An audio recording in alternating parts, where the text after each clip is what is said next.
আমরা আমাদের আজকে রাত্রিকালীন ক্লাসে সে আগের মতোই ইন্সপেক্টরশিপ পরীক্ষার যে গুরুত্বপূর্ণ যেগুলো প্রশ্ন আছে সেগুলো নিয়ে আলোচনা করব। যাই হোক, আমরা আস্তে আস্তে পরীক্ষার কাছাকাছি চলে আসতেছি। বিভিন্ন সময় বিভিন্ন রকমের প্রশ্ন আমরা যেগুলো আলোচনা করি, আসলে আমাদের গুরুত্ব দিতে হবে কিছু কিছু প্রশ্নকে। এই প্রশ্নগুলো আমাদের গুরুত্ব দিলে আমরা মনে হয় ভালো রেজাল্ট করতে পারবো। যাই হোক, তো আজকের প্রশ্ন অনুযায়ী তোমাদের বক্তব্য কি? তোমাদের কিছু জানার আছে? জসিম, নাজমুল, আবু সালেহ, তোমাদের কিছু জানার আছে? স্যার হ্যাঁ, বলো সাইফুল। স্যার কয়েকজন পুলিশ অফিসারকে খবর দেয় যে কয়েকটি গুপ্ত স্থানে নিষিদ্ধ মূর্তি লুকিয়ে রেখেছে। হুম। তথ্যটি মিথ্যা বলে জানে এবং অনুরূপ তথ্য সরবরাহের ফলে ক্ষয়ের বাড়ি তল্লাশি সহ ক্ষয়ের বিরক্তি সৃষ্টির সম্ভাবনা রয়েছে বলে জেনেও উক্ত মিথ্যা খবর দেয়। এই প্রশ্নটার উত্তর আমি এভাবে দিতে পারবো না। প্রশ্নের উত্তর তুমি গ্রুপে লিখে দিও, কালকে আমরা দেবো। কারণ এত শর্টে এটা সিদ্ধান্ত নেওয়া যাবে না, কারণ তোমার প্রশ্নটা একটু বোঝার মতো বিষয় আছে, ঠিক আছে? জি স্যার। এটা গ্রুপে লিখে দিও, কারণ এই প্রশ্নটা নতুন তো। এখানে মূর্তি একজনের বাড়িতে রেখে মিথ্যা সংবাদ দিয়েছে, এটাই নাকি? জি স্যার। তাহলে 192 ধারা হবে, মিথ্যা সাক্ষ্য সৃষ্টি করা, নাকি আইনুল? এই যে তল্লাশি এবং বিরক্তিকর সৃষ্টি করার জন্য মিথ্যা সাক্ষ্য, স্যার 182 হয় না স্যার? না, 182 হবে কি জন্য? মি- মিথ্যা সাক্ষ্য সৃষ্টি মিথ্যা মনে হয়। সাক্ষ্য সৃষ্টি করা 192, 182 না তো। মিথ্যা সাক্ষ্য সৃষ্টি হবে, ঠিক আছে স্যার, কিন্তু ওই যে বিরক্তিকর মিথ্যা সংবাদ জানিয়েও উক্ত লোকের বাড়ি তল্লাশি এবং তার মর্যাদা হানি এবং বিরক্তিকর সৃষ্টির উদ্দেশ্যে মিথ্যা সংবাদ পরিবেশ। হ্যাঁ, এটা কি 182-তে তাই আছে? জি স্যার, 182 স্যার। আচ্ছা, আমরা দেখি। যেহেতু প্রশ্নটা বলছে 182-র বক্তব্যটা হলো এক 182, তাই না? জি স্যার, 182 সঠিক স্যার। 182-র বক্তব্যটা হলো এরকম যে, হ্যাঁ, সরকারি কর্মচারীকে অন্য কোনো ব্যক্তির পক্ষে ক্ষতিকর কাজে তাহার আইনসম্মত ক্ষমতা প্রয়োগের প্রবৃত্ত করিবার উদ্দেশ্যে মিথ্যা সংবাদ দেয়া। এখানে দেখি আমাদের ম্যাজিস্ট্রেট লোকে বেআইনি ভাবে কোনো গোপন স্থানে লুকিয়ে রেখেছে কোনো লুণ্ঠিত। আচ্ছা, এখানে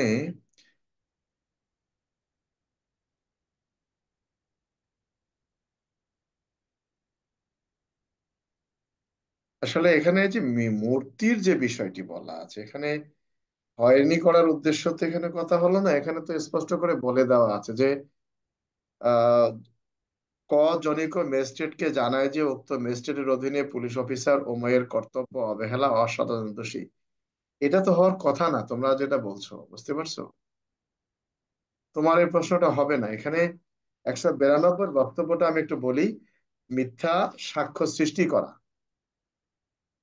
হ্যাঁ, এখানে যদি কোনো ব্যক্তি কোনো অবস্থার অস্তিত্ব সৃষ্টি করে কিংবা কোনো বহিতে রেকর্ডে মিথ্যা কথা লিপিবদ্ধ করে রাখে, এই যে মিথ্যা সাক্ষ্য দলিল ইত্যাদি। আচ্ছা, ক ওমর বাক্সে একটি মুক্তা রাখিয়া দেয়, সে ওমর বাক্সে মুক্তাগুলি এই উদ্দেশ্যে রাখিয়া দেয় যে মুক্তাগুলির সম্পর্কে তল্লাশি করিতে গিয়ে সেগুলি ওমর বাক্সেই পাওয়া যায়।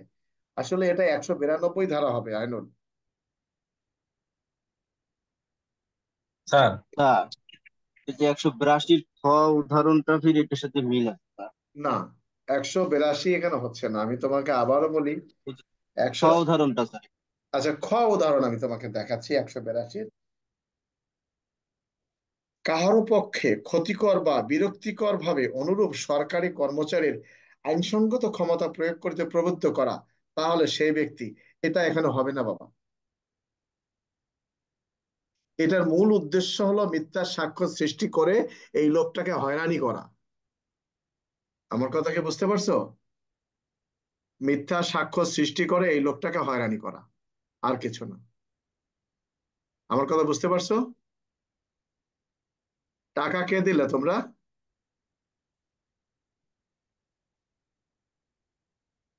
স্যার আমি পাঠাইছি স্যার। এখন পাঠালা? না স্যার, আমি বিকেল পাঠাইছি। স্যার আমি আচ্ছা ঠিক আছে, যাও। তো আমার মনে হয় তোমরা ভুল বলতেছো জিনিসটা আর কি, তোমার প্রশ্নটা তারপরেও আমি দেখবো, তুমি প্রশ্নটা লিখে দিও, ঠিক আছে? জি স্যার। হ্যাঁ, এর স্যার পরবর্তী তাহলে 100 আমি আবার এখানে মাপ বিরানব্বই। চাচ্ছি। শোনো শোনো শোনো, আমি তো বললাম যে এটা নিয়ে কালকে কথা বলবো, তাহলে তাহলে আর কিছু নাই।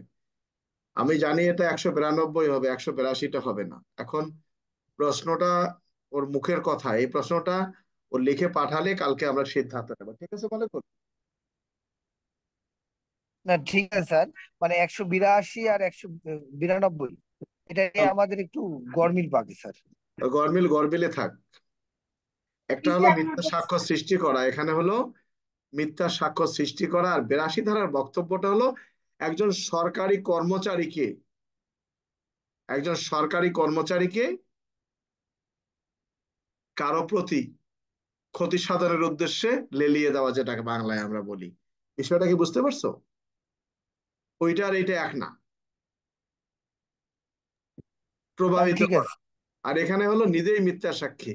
কি করছে সে? অমুকের বাড়িতে একটা মূর্তি, থাক এটা প্রশ্নটা পাঠায় কথা বলবো, আর পরবর্তীও আলোচনা করো কি আছে জানার পরবর্তীতে।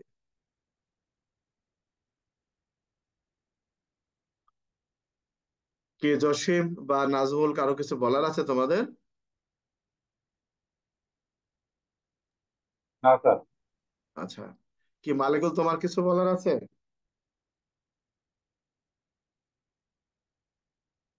মালিকুল? না স্যার।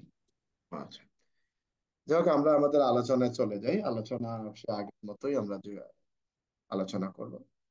আহ কিছু কিছু প্রশ্ন যে বারবার যে আমরা পাচ্ছি, যেমন অজামিনযোগ্য মামলায় পুলিশ কিভাবে জামিন দিতে পারেন, ব্যাখ্যা করুন। অজামিনযোগ্য মামলায় পুলিশ কখন জামিন দিতে পারে? তাহলে অজামিনযোগ্য মামলায় যে পুলিশ জামিন দিতে পারে, এটা কোন ধারা আসবে? স্যার সিআরপিসি 497 ধারা অজামিনযোগ্য মামলায়। আর সেখানে তো 497 আছে, 169 কি হতে পারে? কেননা সিআরপিসির 169-এ না কিন্তু স্যার। কোনো, হ্যাঁ হ্যাঁ, না স্যার।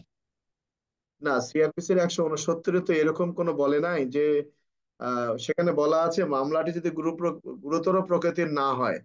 আর একটা বক্তব্যে বলা আছে যে যদি এরকম হয় যে আহ, উপযুক্ত সাক্ষ্য প্রমাণ পাওয়া যাইতেছে না, কি, বা তাকে আদালতে প্রেরণ করিবার মতো পর্যাপ্ত কোনো কারণ নাই, নাকি আইনুল? জি স্যার, 169 তাই বলছি। আচ্ছা, তাহলে আমরা কি এখানে সিআরপিসি 497 ধারা দেব, যে সিআরপিসি 497 ধারা অনুযায়ী একজন পুলিশ অফিসার অজামিনযোগ্য অপরাধে গ্রেপ্তারকৃত ব্যক্তিকে জামিন দিতে পারেন যদি কিনা সে ব্যক্তিটা হয়ে থাকে বৃদ্ধ, মানে অতি বয়স্ক বা শিশু, শারীরিকভাবে অসুস্থ কিংবা নারী, এই তো নাকি? জি স্যার। হ্যাঁ, আচ্ছা। আদালত কর্তৃক জামিনপ্রাপ্ত ব্যক্তির জামিন বাতিলের প্রক্রিয়া আলোচনা করুন। অর্থাৎ একজন ব্যক্তি জামিনে এসেছে, তার জামিনটা কি বাতিল করার জন্য আদালতে আবেদন করা যায়? জি স্যার, পারা যায় স্যার। মানে ওই ব্যক্তিটা যদি জামিনে এসে জামিনের যে শর্ত আছে, শর্ত যদি ভঙ্গ করে বা তদন্তে যদি প্রভাব বিস্তার করার মতো কোনো কাজ করে থাকে, সেক্ষেত্রে তদন্তকারী কর্মকর্তা তার জামিন বাতিলের জন্য সংশ্লিষ্ট আদালতে আবেদন করতে পারেন, এই তো নাকি? বা বাদীকে যদি ভয়ভীতি দেখায় বা সাক্ষীকে যদি ভয়ভীতি দেখায়, অর্থাৎ সর্বসাকুল্যে কথাটা হলো যে তদন্তে যদি প্রভাব বিস্তার করে সেক্ষেত্রে, এই তো নাকি? জি জি স্যার। স্যার।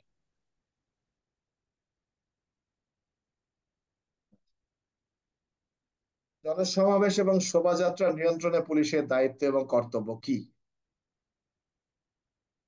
আচ্ছা, পুলিশের আদেশে কোনো বেআইনি সমাবেশ ছত্রভঙ্গ না হলে পরবর্তী করণীয় কি? এখানে প্রথমে বলছে শোভাযাত্রা জনসমাবেশ নিয়ন্ত্রণে পুলিশের দায়িত্ব কি। এই প্রশ্নটা কিন্তু প্রতিবার পরীক্ষায় আসে, এটা তোমরা কি জানো? জি স্যার। এই সভা সমাবেশ শোভাযাত্রা নিয়ন্ত্রণে পুলিশের করণীয় কি, এই প্রশ্নটা কিন্তু প্রায় আসে, জানো তো? জি স্যার, পুলিশ আইনের 30 ধারা স্যার। আচ্ছা, 30-এর 1 থেকে শুরু করে 4 পর্যন্ত এখানে বলা আছে বিষয়টা, যাক, বুঝলাম। আর একটা বিষয় হলো যে পুলিশের আদেশে কোনো বেআইনি সমাবেশ ছত্রভঙ্গ না হলে পরবর্তী করণীয় কি, অর্থাৎ পুলিশের আদেশে যদি কোনো বেআইনি সমাবেশ ছত্রভঙ্গ না হয় সেক্ষেত্রে পুলিশের করণীয় কি? স্যার, সিআরপিসি 128 ধারায় উল্লেখ করা আছে, হুম।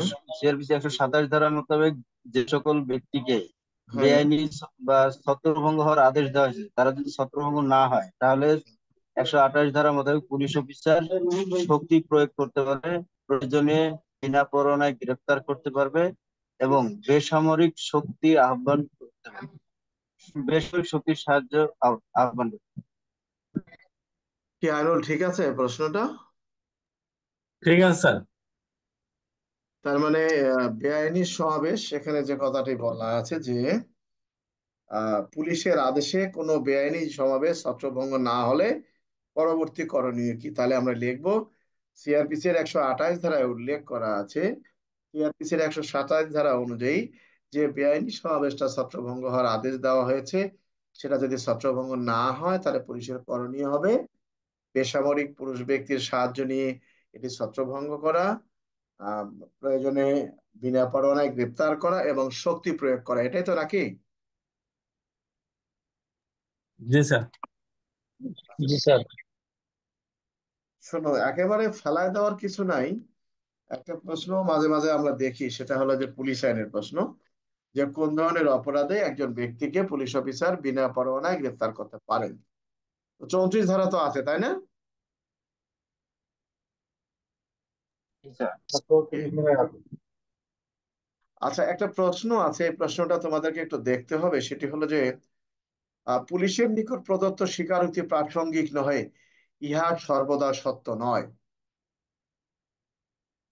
ঘটনাটা কি?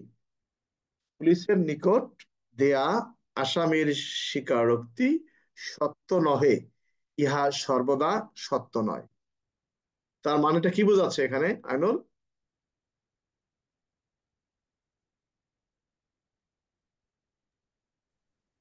মানেটা বোঝা যায় পুলিশের নিকট স্বীকারোক্তি দিলে সেটা সত্য হবে না স্যার, না, গ্রহণযোগ্য হবে না। এটা না, এটা না।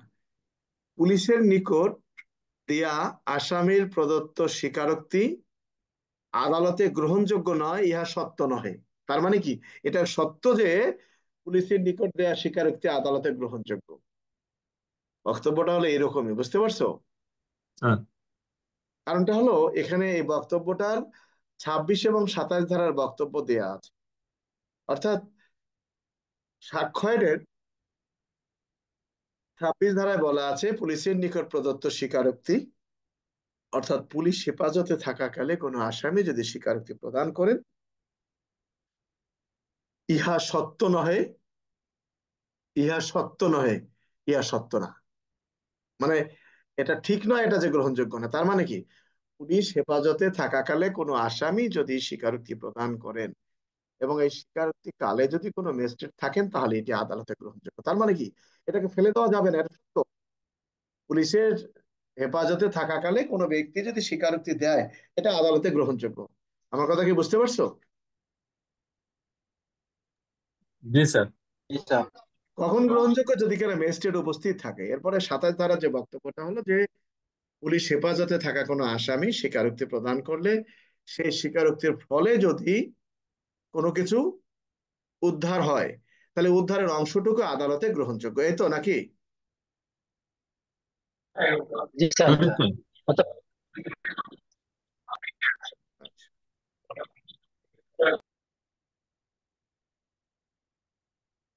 মামলার ব্রিফ বেশ কয়েকবারই আসছে, আমরা আলোচনা করছি।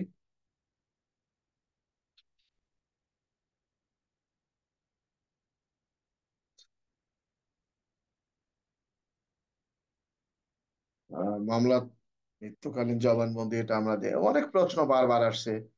আচ্ছা, এফএম প্রাপ্তির পর কি কি কার্যক্রম করা হয়ে থাকে? এফএম এফএম প্রাপ্তির পর করণীয় কি বলতে পারবা? হ্যাঁ, কি আইনুল, এফএম প্রাপ্তির পর করণীয় কি? স্যার এফএম প্রাপ্তির পর করণীয় হলো অফিসার ইনচার্জ ইহা খতিয়ান রেজিস্টার 3 নং কলামে নালকালি দিয়ে লিপিবদ্ধ করে এফএম রেজিস্টারের নামে এফএম রেজিস্টার মেনটেনকারী অফিসারের নামে ইন্ডেক্স করবেন। আচ্ছা, এফএম তারপর? মেনটেনকারী অফিসার এফএম রেজিস্টারে নথিভুক্ত করে উহা ফাইনাল রিপোর্টের ক্ষেত্রে ফাইনাল রিপোর্ট এফআইআর কপি সংগ্রহ করে অফিসার ইনচার্জের নিকট সই স্বাক্ষর করে বছর ওয়ারি নথিভুক্ত করবেন এবং চার্জশিটের ক্ষেত্রে চার্জশিট এবং এফআইআর কপি সংযুক্ত করে অফিসার ইনচার্জের নিকট সই স্বাক্ষর করে বছর ওয়ারি লিপিবদ্ধ করবে। Good. কি কারো কোনো বক্তব্য আছে এখানে?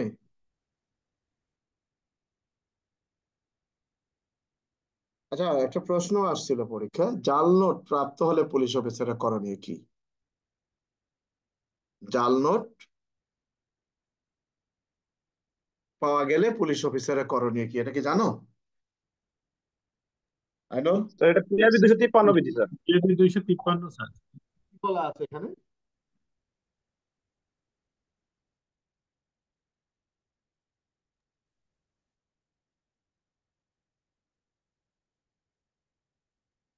স্যার এখানে বলা আছে স্যার, যে কোনো উৎস হতে জাল নোট পাওয়া গেলে এই সংক্রান্ত একটি তদন্ত শুরু করতে হবে এবং কারেন্সি অফিসারের নিকট একটি প্রতিবেদন প্রেরণ করতে হবে।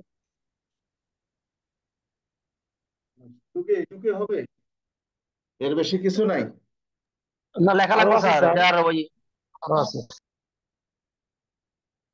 কি আইনুল, পিআরবি 253 বিধিতে কি বলা আছে জাল নোট প্রাপ্তির পর? অনেকগুলো লেখা আছে স্যার। এখানে বলা আছে জাল নোটটা কোত্থেকে এসেছে, সেটা হাতে তৈরি কিনা, অক্ষরগুলো কিভাবে মানে মুদ্রিত কিভাবে, এবং সেটা কি সেটার মান ইত্যাদি লিপিবদ্ধ করে এটা কাকে জানাতে হবে? সিআইডি কে জানাতে হবে নাকি? জি স্যার, অতিরিক্ত আইজিপি বলা আছে স্যার।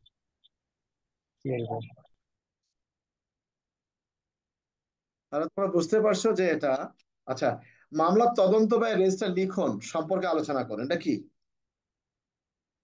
এটা কোন ধারার প্রশ্ন বলতে পারো? কত পিএলপি, কত আইনুল? মামলার তদন্ত ব্যয়, হ্যাঁ, এই মামলার তদন্ত ব্যয়টা পিআরবি কত? মামলার তদন্ত পিআরবি স্যার নাই তো, মানে পিআরবি স্যার কত এটা? স্যার এটা পিআরবি নাই স্যার, 394। এটা হলো যে কোড আছে স্যার, কোড অনুযায়ী টাকা উত্তোলন করা হয়। কত এটা? 200 কত? পিআরবি নাই স্যার। স্যার 294। 294 না 292?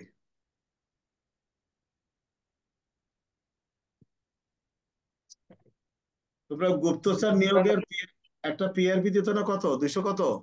293? 297। 293? 293 স্যার, এটা হ্যাঁ হ্যাঁ, গুপ্তচর নিয়োগ আগে দিচ্ছে 293 স্যার। গুপ্তচর নিয়োগের কোনো পিআরবি নাই, এই ক্যাশ রেজিস্টারের মামলা স্যার তদন্ত ব্যয় 293। 293, এই মামলা তদন্ত ব্যয় রেজিস্টার লিখন পদ্ধতি। এটা কিভাবে লিখতে হয় জানো?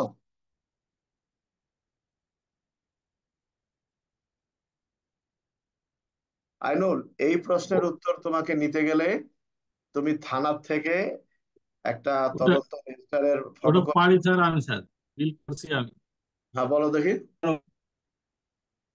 ওটা কি পিআরবি 293 হবে স্যার? হ্যাঁ হ্যাঁ, পিআরবি 293 বিধি মতো তদন্ত ব্যয় বিল এর নিয়ম কানুন নিয়ে আলোচনা করা হলো।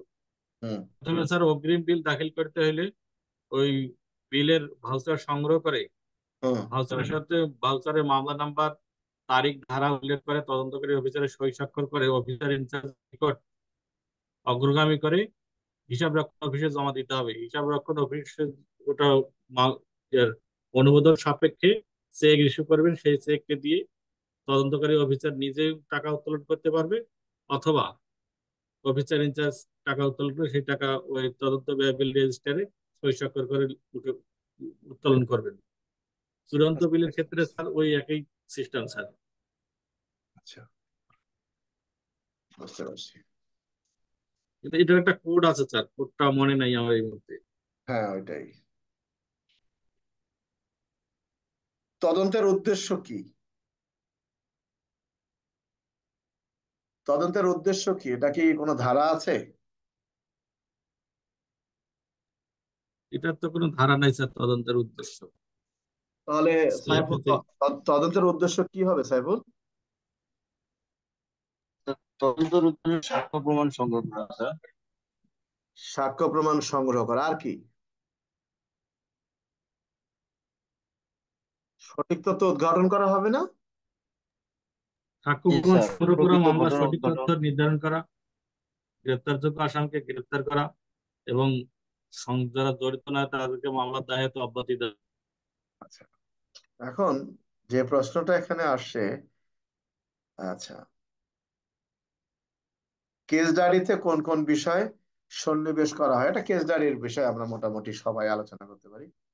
অভ্যাসগত অপরাধীদের বিরুদ্ধে আইনগত ব্যবস্থা গ্রহণের নিয়মাবলী আলোচনা করে, এটা একেবারে আসছিল, আমরা গতকালকে আলোচনা করেছিলাম। আচ্ছা,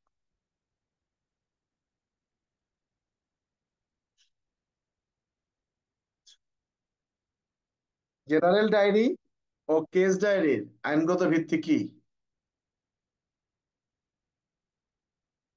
জেনারেল ডায়েরি এবং কেস ডায়েরির আইনগত ভিত্তি কি? কি আইনুল? স্যার, জেনারেল ডায়েরি এবং কেস ডায়েরির আইনগত ভিত্তি কি? কেস ডায়েরি হলে স্যার সিআরপিসি 172 ধারা, পিআরবি 263, 64 ধারা মোতাবেক তদন্তকারী কর্মকর্তা তদন্ত অগ্রসর হওয়ার সঙ্গে সঙ্গে মামলার যাবতীয় কার্যক্রম ইহাতে লিপিবদ্ধ করে রাখে এবং ইহা পরবর্তীতে বিচার কার্যের সহায়ক হিসাবে কাজ করে স্যার। আচ্ছা, এটার এটা হলো আইনগত। প্রাসঙ্গিকতা কত ধারা? প্রাসঙ্গিকতা স্যার 35 ধারা সাক্ষ্য আইনের।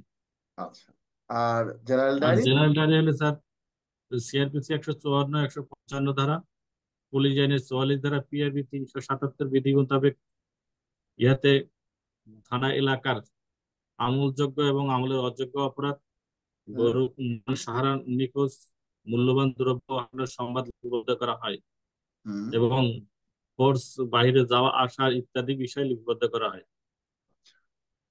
এর সাক্ষ্য আইনের 35 ধারা মোতাবেক আদালতে প্রাস। প্রাসঙ্গিক, বুঝলাম। আচ্ছা, ঠিক আছে।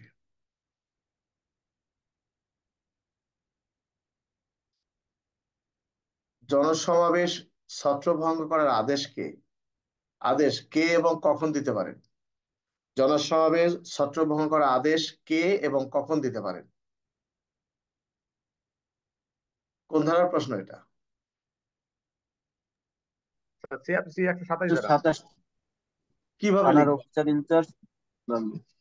আমরা কিভাবে লিখবো যে সিআরপিসির 127 ধারা অনুযায়ী জনসমাবেশ ছত্রভঙ্গ করার আদেশ দিতে পারেন থানার ভারপ্রাপ্ত কর্মকর্তা, এই তো নাকি? আচ্ছা, এরূপ আদেশ প্রতিপালন না করলে পরবর্তী করণীয় কি? আইনুল? 128 স্যার। 128, গুড। আচ্ছা, ভালো কথা। এক্ষেত্রে দায়িত্ব পালনকারী ব্যক্তির কোনো রক্ষা কবচ আছে কি? কত ধারা? 132 স্যার। 132 ধারা। তার মানে এই বেআইনি জনতা ছত্রভঙ্গ করতে গিয়ে যদি ক্ষমতা প্রয়োগ করা হয়, এই ক্ষমতা প্রয়োগের ফলে ক্ষতিগ্রস্ত ব্যক্তি যদি সংশ্লিষ্ট পুলিশের বিরুদ্ধে বা ম্যাজিস্ট্রেটের বিরুদ্ধে আদালতে অভিযোগ করেন কিংবা কোনো থানায় অভিযোগ করেন, সেখানে সিআরপিসির 132 ধারায় বলা হয়েছে যে সরকারের অনুমোদন ব্যতীত এ সকল ঘটনায় তার বিরুদ্ধে কোনো মামলা মোকদ্দমা গ্রহণ করা যাইবে না, এই তো নাকি? জি স্যার। কি আবু সালেহ, কোনো মন্তব্য আছে এখানে?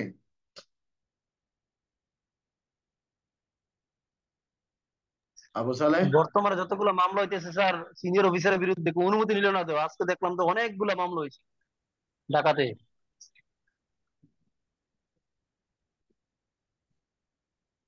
আচ্ছা, উম আদালতে সাক্ষ্য প্রদানকারী পুলিশ সদস্যের বিরুদ্ধে মিথ্যা ও মানহানিকর বক্তব্য প্রদান করা হলে কোর্ট অফিসারের করণীয় কি?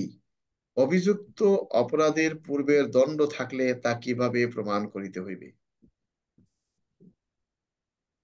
কি আমার কথা কি বিষয়টা বুঝতে পারছো? প্রথম হলো, দেখো তুমি কোন জায়গায় কি বলছো।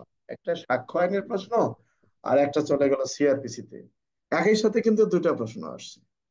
মানে তোমাকে সবকিছু জানতে হবে।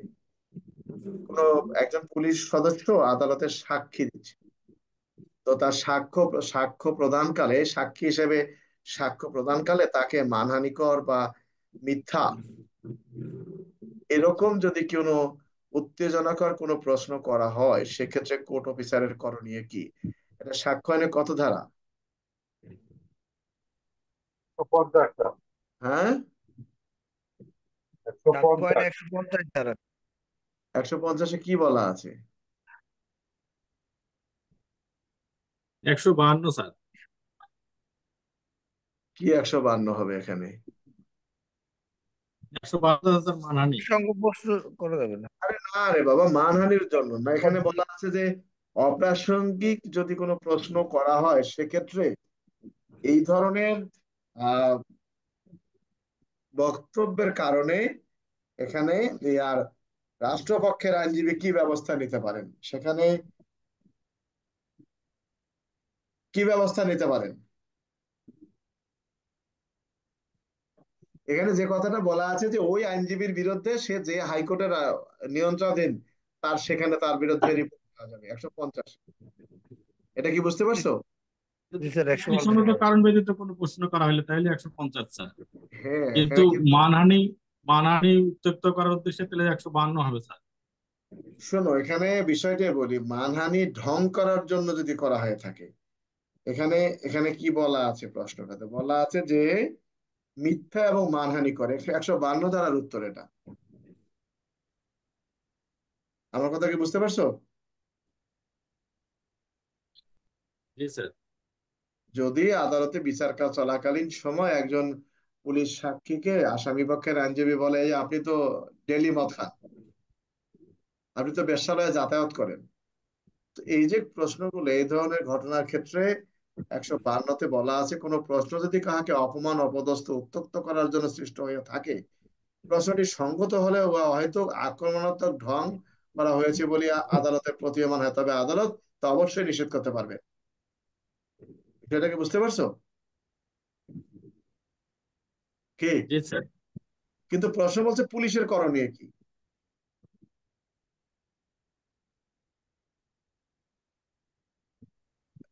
কোর্ট অফিসারের করণীয় কি? তাহলে এখানে 52 ধারাই হবে, 152, ঠিক আছে। আচ্ছা, আরেকটা প্রশ্ন আছে, অভিযুক্ত অপরাধীর পূর্বের দণ্ড থাকলে তা কিভাবে প্রমাণ করা যেত? অভিযুক্ত সিআরপিসি অপরাধী, 511। হ্যাঁ, এটা কি 511 হবে আইনুল? জি স্যার, 511। সিআরপিসি 511। 511, যাক। তাহলে আমরা কিভাবে লিখবো? রুহুল আমিন, স্যার। একটা একটা প্রশ্ন তোমাকে বলে দিচ্ছি, সেটি হলো যে পূর্ববর্তী দণ্ড বা খালাস প্রমাণের পদ্ধতি আলোচনা করুন। এটা কত ধারা তুমি কি জানো রুহুল আমিন? না স্যার। এটা গুরুত্বপূর্ণ প্রশ্ন, সিআরপিসির 511 ধারা। সিআরপিসির 511 ধারায় বলা আছে যে একজন ব্যক্তির নামে যে সাজা হয়েছিল সেটা কিভাবে প্রমাণ করা যেতে পারে। তা সেখানে বলছে যে এই লোকটার যে আদালত রায় দিয়েছিল, সেই আদালতের রায়ের কপি সেখান থেকে সংগ্রহ করে এটি প্রমাণ করা যেতে পারে, বা যে আদালতে, দুঃখিত, যে কারাগারে সে আটক ছিল, সেই কারাগারের কারা কর্তৃপক্ষের সার্টিফাইড কপি নিয়ে, বা তার যে কারা রেজিস্টার আছে সেখান সার্টিফাইড কপি নিয়েও এটি প্রমাণ করা যেতে পারে। আমার কথা কি বুঝছো স্যার বুঝছি স্যার। কি? আমার কথা বুঝতে পারছো তোমরা? জি স্যার, জি স্যার। জি আচ্ছা, স্যার, বুঝতে পারছি। একজন পুলিশ সদস্য গ্রেপ্তারি পরোয়ানা তামিল করতে গিয়ে যদি অপরাধীকে পেয়েও গ্রেপ্তার না করেন, তাহলে তার বিরুদ্ধে কি ব্যবস্থা নেওয়া যাবে?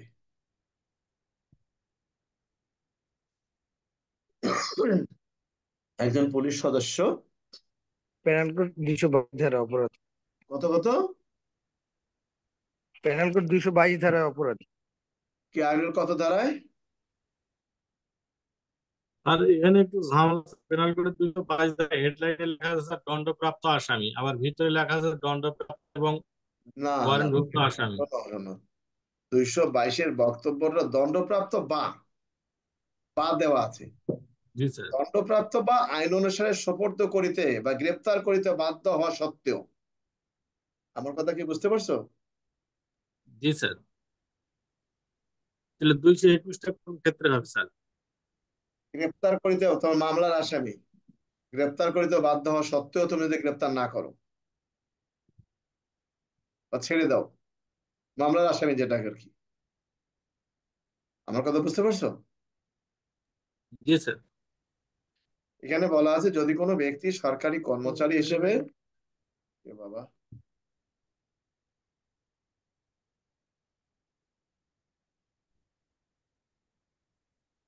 তাহলে এটা 222 হবে আইনুল, ঠিক আছে? স্যার এই জি স্যার, 222টা কি 222 স্যার। তাহলে স্যার পরোয়ানা সহ যেটা? শোনো, 222-এর কথাটা বলা আছে পরোয়ানা সহ সাজা বা পরোয়ানা, অর্থাৎ আদালত যাকে গ্রেপ্তার করিবার জন্য নির্দেশ দেওয়া হয়েছে, সেটা বুঝতে পারছো? আর 221-এ আদালতের কথাটা বলা নাই, যেটা জি আপনি স্যার। গ্রেপ্তার করার মতো ক্ষমতাবান। আমার কথা বোঝা গেছে সাইফুল? জি স্যার, বুঝে গেছে স্যার। জি স্যার বুঝতে। আচ্ছা। হাজত হতে আসামি পলায়নের ক্ষেত্রে কোনো পুলিশ সদস্যের ইচ্ছাকৃত ত্রুটি পাওয়া গেলে তার বিরুদ্ধে কি ব্যবস্থা নেওয়া যাবে?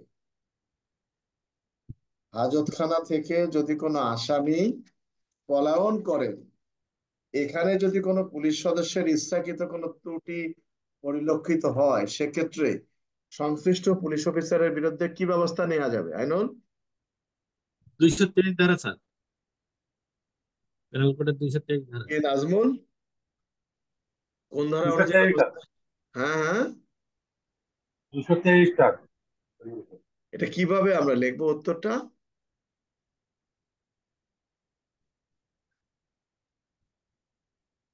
আমরা কিভাবে লিখবো?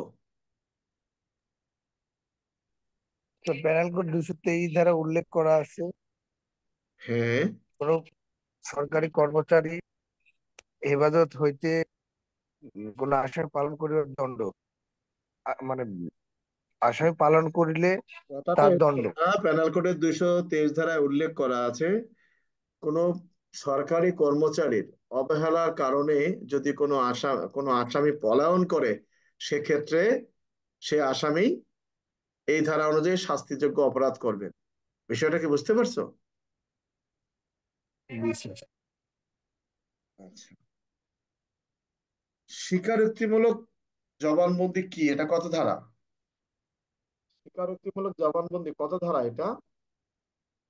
164টা সিআরপিসির 164।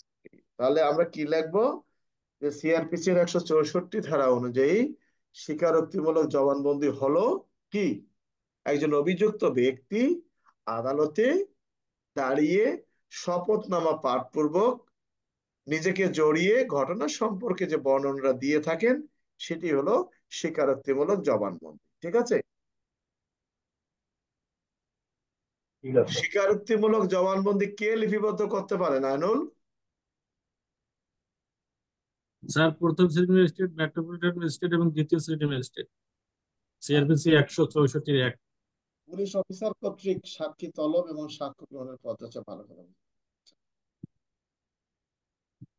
পুলিশ আইনের 23 ধারার প্রশ্ন এখানে আছে, পুলিশের কর্তব্য সমূহ আলোচনা করুন। পুলিশ আইন অনুসারে কোন ক্ষেত্রে বিনা পণে গ্রেপ্তার করা যাচ্ছে, অফিস আমরা জানি। ভালো কথা। পুলিশ রিপোর্ট কত প্রকার, পরোয়ানা বলতে কি বোঝেন? আচ্ছা, একজন পুলিশ অফিসার কখন কি পদ্ধতিতে বিনা পরোয়ানায় তল্লাশি করতে পারেন, এটা আমরা আলোচনা করেছি। একজন তদন্তকারী কর্মকর্তা একটি হত্যা মামলা তদন্তকালে বুঝতে পারলেন এজাহারে বর্ণিত ঘটনাটি মিথ্যা, বরং মামলার বাদী প্রকৃতপক্ষে খুনি। এক্ষেত্রে মামলাটি তদন্তের প্রক্রিয়া বিস্তারিত আলোচনা করুন। কিভাবে কি করবেন এখানে? হ্যাঁ, কে আইনুল কি এটা কি করবে? পূর্ণাঙ্গ প্রক্রিয়া না শুধু 211 ধারা? না, 211 ধারার আগে তো কাজ করতে হবে। তুমি কিভাবে তাকে পূর্ণাঙ্গ সম্পৃক্ত করবা? প্রথমে তো এই মামলার পূর্ণাঙ্গ বাদী, প্রক্রিয়া অর্থাৎ অবলম্বন এই করতে হবে স্যার। মামলার বাদী তদন্তকালে তিনি যদি অর্থাৎ মামলার আয়ও যদি জানতে পারেন মামলার বাদী প্রকৃত অপরাধী, ক্ষেত্রে তিনি কি করবেন? সাক্ষীদের জবানবন্দি আলাদা কাগজে সিআরপিসির 161 ধারা অনুযায়ী লিপিবদ্ধ করবেন এবং এই বাদী যে অপরাধী বা বাদী যে খুনি এই বিষয়টি সাক্ষীর জবানবন্দিতে আনতে হবে, কেস ডায়েরিতে উল্লেখ করতে হবে। বুঝতে পারছো? জি স্যার, তদন্তের কার্যক্রম করতে হবে স্যার। এরপরে এটা এমি দাখিল করতে হবে। এমি দাখিলে তারপরে কর্তৃপক্ষের সাথে আলোচনা করে চূড়ান্ত রিপোর্ট মিথ্যা দাখিল করতে হবে। 211 ধারা অনুযায়ী বাদীর বিরুদ্ধে প্রসিকিউশন দাখিলের জন্য তৎসহ 302 ধারা অনুযায়ী নিয়মিত মামলা রুজুর জন্য আবেদনও করতে হবে, নাকি? আবেদন অবশ্য করা লাগবে না, যখনই তার এই চূড়ান্ত রিপোর্ট মিথ্যা অ্যাকসেপ্ট হয়ে যাবে অলরেডি, তখন এই মামলার তদন্তকারী কর্মকর্তা বাদীর বিরুদ্ধে হত্যা মামলা রুজু করতে পারবেন। এই তো নাকি? জি স্যার। আচ্ছা, আর কারো কিছু আছে বলার? আমরা আর আলোচনা করব না, একটু শারীরিক ভাবে খারাপ লাগতেছে। কারো কিছু বলার থাকলে বলতে পারো। স্যার, হ্যাঁ, আলোচনা যা হচ্ছে খুব সুন্দর হচ্ছে স্যার, ভালো আলোচনা হচ্ছে স্যার। এর সাথে আর একটু যোগ করবেন নাকি স্যার? মাইনর অ্যাক্ট গুলো 2টা করে আইন দিতেন যদি না আমাদের, না তাহলে আমরা একটু দেখে না, আসতে পারি। এর মধ্যে তো অলরেডি মাইনর অ্যাক্ট চলে আসতেছে, মাইনর অ্যাক্টের প্রশ্নগুলো এখানে আসতেছে না। তুমিও তো, আমি পাইই না, ওগুলো তো আসে নাই ওখানে। যদি আসতো মাদক, অস্ত্র, ওই মানে বিগত সালের কিছু কিছু কিছু কিছু প্রশ্নতে একবার আসেই নেই টোটাল। জি বুঝতে স্যার। পারছো? জি স্যার। হুম, এই বিগত সালের প্রশ্নগুলোতে এগুলো আসেই নেই, কিছু কিছুতে আসেই নেই। তারপরে মনে করো আমাদের এখন যেটা মাইনর অ্যাক্টের যেটা বেশি প্রয়োজন, মাদকদ্রব্য আইন, মানি লন্ডারিং এর বিষয়টা আছে, তারপরে তোমার অস্ত্র আইনের বিষয়টা আছে। এরপরে তোমার যেমন বেশ কয়েকবার প্রশ্নটা আসছে, সেটা হলো তোমার এই যে গ্রাম্য সালিশ আইন। এখানে আমাদের এটা আলোচনা করতে হবে 74 সনের বিশেষ ক্ষমতা আইন, অর্থাৎ সান্ধ্য আইন কাকে বলে, সান্ধ্য আইন জারির যে বিষয়টি বলা আছে, এগুলো আমাদেরকে কিন্তু আলোচনা করতে হবে। আমরা পূর্বে আলোচনা করছি তো, তাই বুঝছো? জি স্যার। কারণ এখানে নাই, এখানে যেটা আসছে আমরা এগুলো অলরেডি আলোচনা করছি, যে এখানে প্রত্যেকটা প্রশ্ন, অর্থাৎ এই যে আমি যেটা 12 সালের প্রশ্নগুলো আলোচনা করলাম, 12 সালের মধ্যে বারবার আমরা আলোচনা করছি যে যেমন এখানে তল্লাশি কর্মকাণ্ড, পুরো তল্লাশির পূর্বে, সময়, পরে করণীয়, এগুলো তো আমরা সবাই জানি। হ্যাঁ, এগুলো আছে। তারপরে এসকেস ম্যাপ কি অলরেডি আমরা আলোচনা করছি, এজাহারের সাক্ষ্যগত মূল্য আলোচনা করছি। সব সময় কিন্তু এগুলা, অর্থাৎ এই যে প্রশ্নগুলো, এগুলো কিন্তু পূর্বে আসছিল। এই প্রশ্নগুলো কিন্তু আমাদেরকে বর্তমানে দেখতে হবে। তো 12 সালে এসে গেছে, তো কয়েকদিনের মধ্যে কিন্তু আমাদের এটা শেষ হয়ে যাবে, তখন আমরা মাইনর একটা চলে যাব। বুঝতে পারছো? জি স্যার।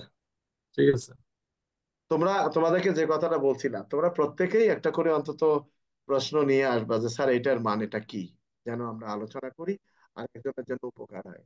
বুঝতে পারছো? কারো কিছু জানার থাকলে তোমরা বলতে পারো।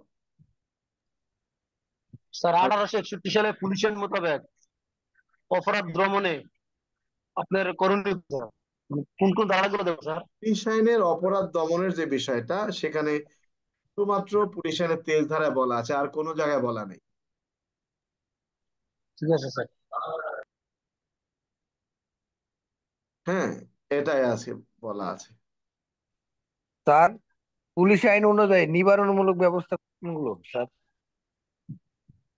ওই 23 ধারার মধ্যে নিবারণমূলক ব্যবস্থা আছে, এছাড়া আর কিছু নেই। সেখানে বলা আছে পুলিশ কি করবেন। 23-এ কি বলা আছে জানো তো? জি স্যার।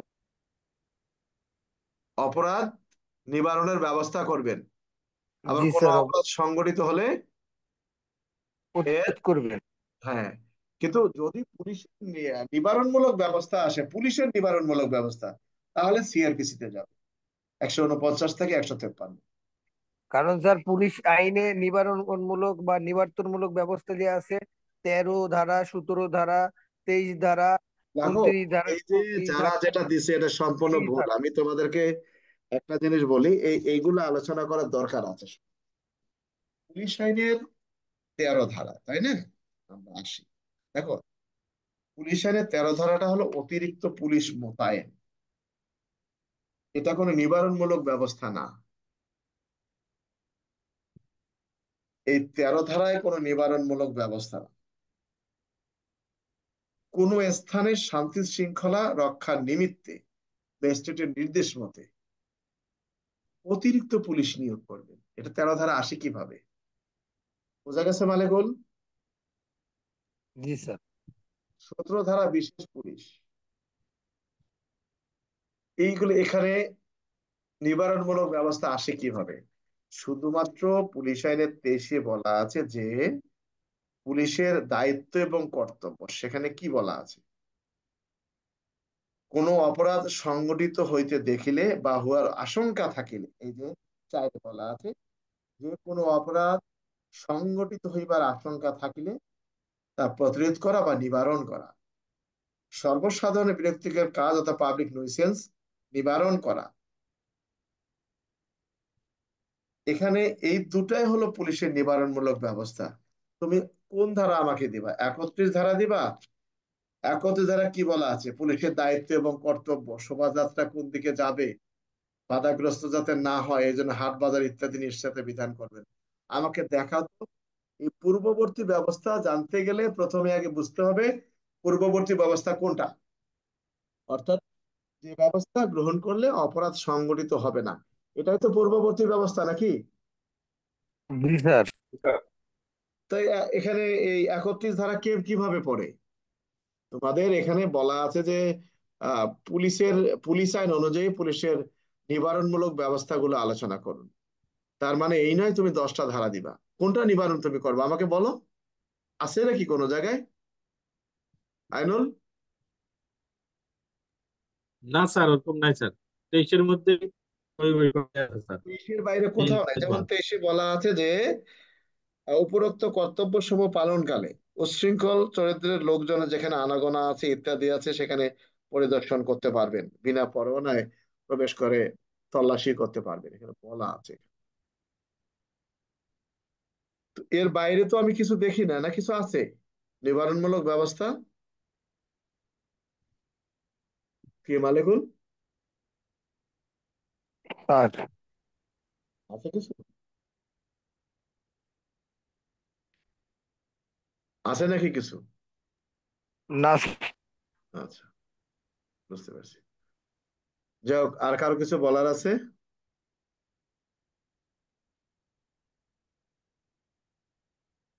আর স্যার, কিছু? টল ডিউটি করার সময় নারীর কাছ থেকে 500 বোতল ইনসুলিন উদ্ধার করলে আইনগত কি ওই 52 ধারা দিয়ে আর কি ইয়ে করবো স্যার? আহ কোন টহল ডিউটি করাকালে কোনো নারীর কাছ থেকে যদি কোনো মাদকদ্রব্য উদ্ধার হয় তাহলে পুলিশ অফিসারের করণীয় কি? যে করণীয়টা হবে ছোট তারিখ এই সংক্রান্তে যেটা করণীয় হবে সেটি হলো প্রথমেই 52 ধারা অনুযায়ী নারীটির দেহ তল্লাশি করতে হবে অপর আরেকজন নারীকে দিয়ে, এবং ওই মালামালগুলো জব্দ তালিকা বলে জব্দ করে হেফাজতে নিতে হবে, এবং এই নারীটিকে থানায় এনে জব্দ তালিকা উদ্ধারকৃত আলামত সহ থানায় মাদকদ্রব্যের পরিমাণ অনুযায়ী নিয়মিত মামলা রোজের জন্য অফিসার ইনচার্জ বরাবর আবেদন করতে হবে। বিষয়টা বুঝতে পারছো? জি স্যার, বুঝতে পারছি স্যার। ঠিক আছে। আচ্ছা, আর কারো কিছু আছে বলার?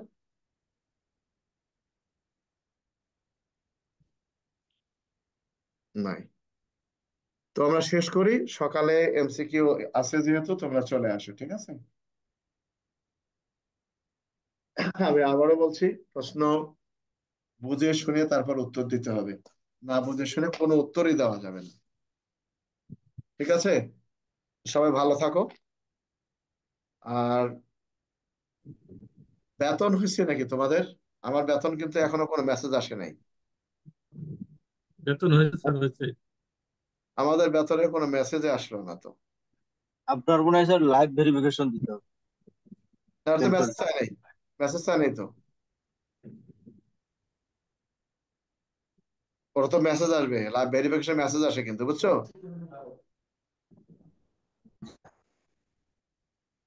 স্যার ভেরিফিকেশন মেসেজ না আসা পর্যন্ত বেতন হবে না স্যার, আমারও বেতন হয় নাই।